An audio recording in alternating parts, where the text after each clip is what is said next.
Gita press के प्रामाणिक और श्रद्धेय ग्रंथों पर आधारित हमारे इस खास विश्लेषण में स्वागत है। आज हम बात करने वाले हैं समत्व की, यानी पूर्ण स्थिरता और संतुलन की वो प्राचीन कला जो हमें भीतर से पूरी तरह आजाद कर देती है।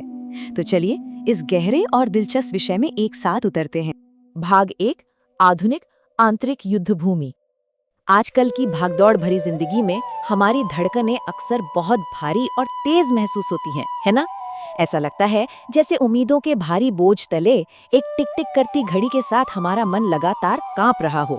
एक अंधेरे कमरे में स्क्रीन की नीली रोशनी से टकराता हुआ तनाव आज के दौर की असलियत बन चुका है।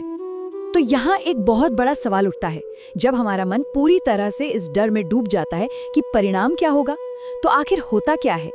ये एक ऐसी मानसिक जकड़न है जो इंसान को अंदर से पंगु बना देती है, जहां हम काम कम करते हैं और नतीजों की चिंता में ज्यादा घुटते हैं। भाग 2 मोह और पतन। अब इसे एक अलग नजरिए से देखते हैं। समय बदल गया है, युद्ध के तरीके और हथियार भी बदल गए हैं, लेकिन दिलचस्प बात यह है कि इंसान की आत्मा के भीतर चलने वाला ये युद्ध आज भी बिल्कुल वैसा ही है। हमारी आज की चिंताएं, हमारे ऑफिस डेस्क का तनाव, दरअसल उसी प्राचीन कुरुक्षेत्र की सूखी धरती का ही एक नया रूप है। सोचिए, परिणामों की आसक्ति किसी को भी किस हद तक तोड़ सकती है। दुनिया के सर्वश्रेष्ठ धनुर्धर महान योद्धा अर्जुन तक अपने ही मोह के बोझ तले टूट गए थे। उनका शक्तिशाली गांडीव धनुष किसी दुश्मन के तीर से नहीं, बल्कि उनके खुद के भीतर मचे उस भावनात्मक तूफान के कारण उनके हाथों से छूटकर धूल में गिर गया था। भाग 3 ईश्वरीय रहस्योद्घाटन। और ठीक उसी पल जब बाहर का सारा शोर थम जाता है, एक परम मौन छा जाता है। जरा कल्पना कीजिए, भगवान श्री कृष्ण रथ की रास पकड़े हुए हैं और उनके चेहरे पर परम शांति का एक अथाह सागर है। उनकी ये असीम दिव्य स्थिरता ही उस डर और मोह के अंधेरे भ्रम से बाहर निकलने का एकमात्र रास्ता दिखाती है। यहीं पर भगवद गीता के दूसरे अध्याय के 48वें श्लोक में भगवान एक बहुत ही गहरा निर्देश देते हैं। वे कहते हैं, हे धनंजय, आसक्ति को त्याग कर और सिद्धि तथा असिद्धि यानी सफलता या विफलता में समान भाव रखकर योग में स्थित हुए कर्म करो, और इसी समता को योग कहा जाता है। इस ईश्वरीय ज्ञान की गहराई को हम गीता प्रेस गोरखपुर के उन प्रामाणिक ग्रंथों से और बेहतर तरीके से समझ सकते हैं, जिन्होंने इन कालजयी सत्यों को सहेज कर रखा है। चाहे वो आदि शंकराचार्य जी का शांकर भाष्य हो, श्री जयदयाल गोयंदका जी की तत्व विवेचनी हो, या फिर स्वामी राम सुखदास जी की साधक संजीवनी, ये सभी ग्रंथ पूरी प्रामाणिकता के साथ हमें इसी स्थिरता की ओर ले जाते हैं। भाग 4 समत्व का सार। तो अब सवाल है कि आखिर इस समत्व का असली मतलब क्या है? शांकर भाष्य और तत्व विवेचनी में इसे बहुत ही स्पष्टता से परिभाषित किया गया है। समत्व का मतलब है हमारे अंतःकरण का पूरी तरह से सम या संतुलित हो जाना। ये भीतर का वो चरम संतुलन है जहाँ हमारी चेतना अपने सर्वोच्च स्तर पर काम करती है, क्योंकि वहाँ फल पाने की कोई आसक्ति हमें बांधती ही नहीं है। इसे हम समुद्र के उदाहरण से बड़ी आसानी से समझ सकते हैं। संसारिक परिणामों का डर बिल्कुल समुद्र की सतह पर उठने वाली उन हिंसक और तूफानी लहरों जैसा है।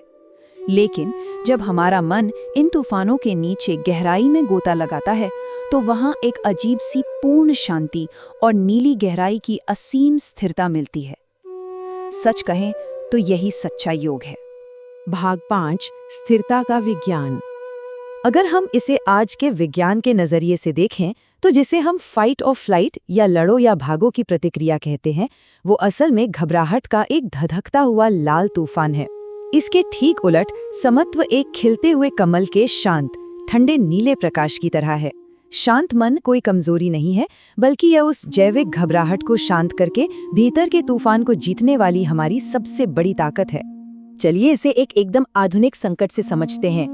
एक ऐसे विमान के कॉकपिट की कल्पना कीजिए जिसके दोनों इंजन फेल हो चुके हैं और चारों तरफ धुआं है। अगर वहां पायलट परिणामों के डर में उलझ जाए तो तबाही पक्की है।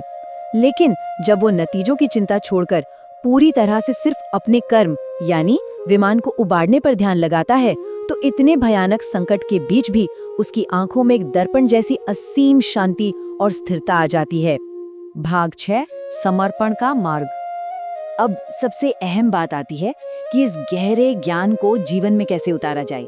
इसके लिए मन का शांत और ग्रहणशील होना बहुत जरूरी है, बिल्कुल एक नए सूर्योदय की तरह, जहां सांसें एकदम धीमी हों और हम भीतर से नई रोशनी को अपनाने के लिए पूरी तरह तैयार हों। साधक संजीवनी में स्वामी राम सुखदास जी ने समत्व को जीवन में उतारने के लिए 3 बहुत ही व्यवहारिक सूत्र दिए हैं। पहला, हमारा अधिकार सिर्फ कर्म पर है, इसलिए कर्म में पूरी निष्ठा रखें, लेकिन फल से वैराग्य हो। दूसरा, किसी भी परिस्थिति में तुरंत प्रतिक्रिया देने से पहले एक पल के लिए रुके, एक गहरी सांस लें और मौन रहें। ये छोटा सा मौन हमें सीधे हमारे विवेक की ओर ले जाता है। और तीसरा सूत्र, जो भी परिणाम आए उसे पूरी तरह से ईश्वर के चरणों में समर्पित कर दें।